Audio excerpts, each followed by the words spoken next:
the Israel-Hamas war. We call it a war because Netanyahu himself has declared it as war. He told it's not an operation, it's not a raid, we are at war. Is going to be a major turning point as far as the Middle Eastern relationships and politics are concerned. The very Hamas attack is pre-planned. Pre-planned in my view by Iran with a specific purpose. They wanted to derail the Abraham Accord.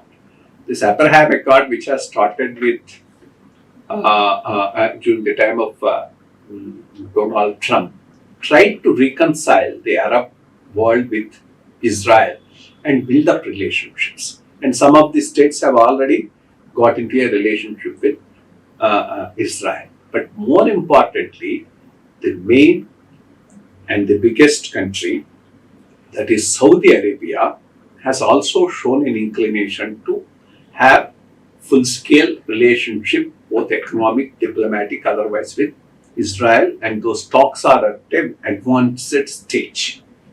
And if it comes through, that would strengthen Israel and also strengthen the Arab world, minus Iran. Iran didn't like it because Iran and Saudi Arabia both are at loggerheads for centuries in that region. One representing the Shia sect, the other representing the Sunni sect, and also two different civilizations in terms of the Persian civilization and then the Muslim, Islamic, Arabic civilization.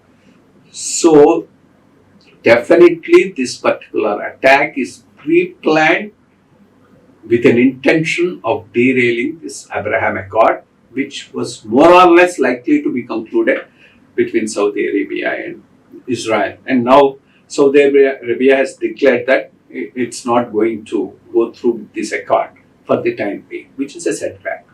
Second, now what next? Now, of course, Israel doesn't have much of a choice. The way the Hamas has attacked and the cruelty they have perpetrated on the civilians, definitely as a country it has to react, it has no choice. But while reacting, how do you keep the civilian casualties to the minimum and attack the Hamas? That's going to be the crux of the issue.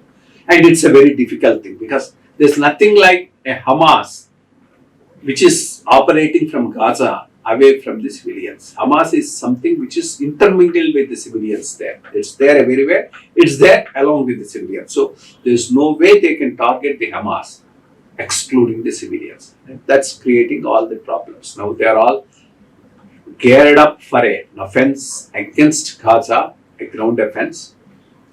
They are talking of it for the last 4 or 5 days but haven't yet started. Maybe they are thinking of the different strategies, ways and how to go about it, because as Biden has cautioned, don't try to conquer and hold on to Gaza, which is a very, very sensible advice, because when America after 9/11 tried to conquer Iraq and Afghanistan, it couldn't. It just has to leave it in between, because you cannot hold local people against their will under your command and pretend that nothing is happening. You will have to face a lot of problems. So, best thing is for Israel to conduct some lightning raids, get some hold, get information, try to attack Hamas pointedly without touching the local population. For that, they need to gather a lot of information. But if they want to run over whole of Gaza,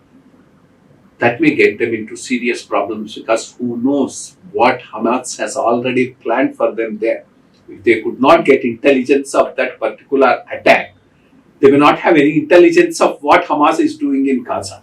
So they might have mined places, they might have done tunnels, and they might have laid traps for the Israel, expecting this type of a response from Israel. So I think they'll have to very carefully choose their strategy, go, and then not get involved on a long-term basis in Gaza, and yet have a say there so that their interests are protected. I think this is going to be the crux of the problem as far as Israel's ground offensive is concerned.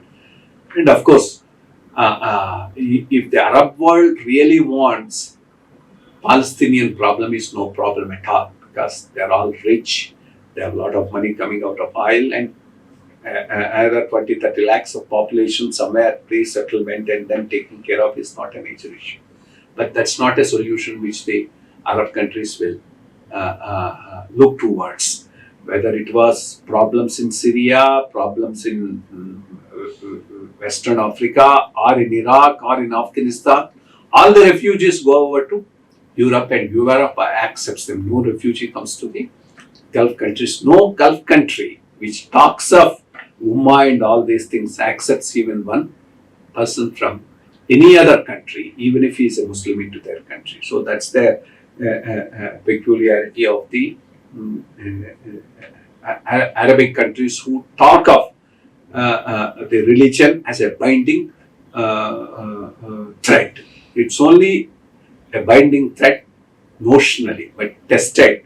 Everybody who wants to protect his own interests and his own national boundaries. So that's a problem. Let's see how this whole Hamas-Israel conflict will work out. One thing good is America has come out unequivocally in favor of Israel. That's a good thing because that will ensure that no other Arab country gets involved in this. That's very, very important. Then its own becomes a very localized issue. If others get involved, it can become a much bigger regional issue, which will be very difficult to contain. So let's see how it works out in the next fortnight to a month, and then see how it. I hope this will subside the interests of the whole of the world.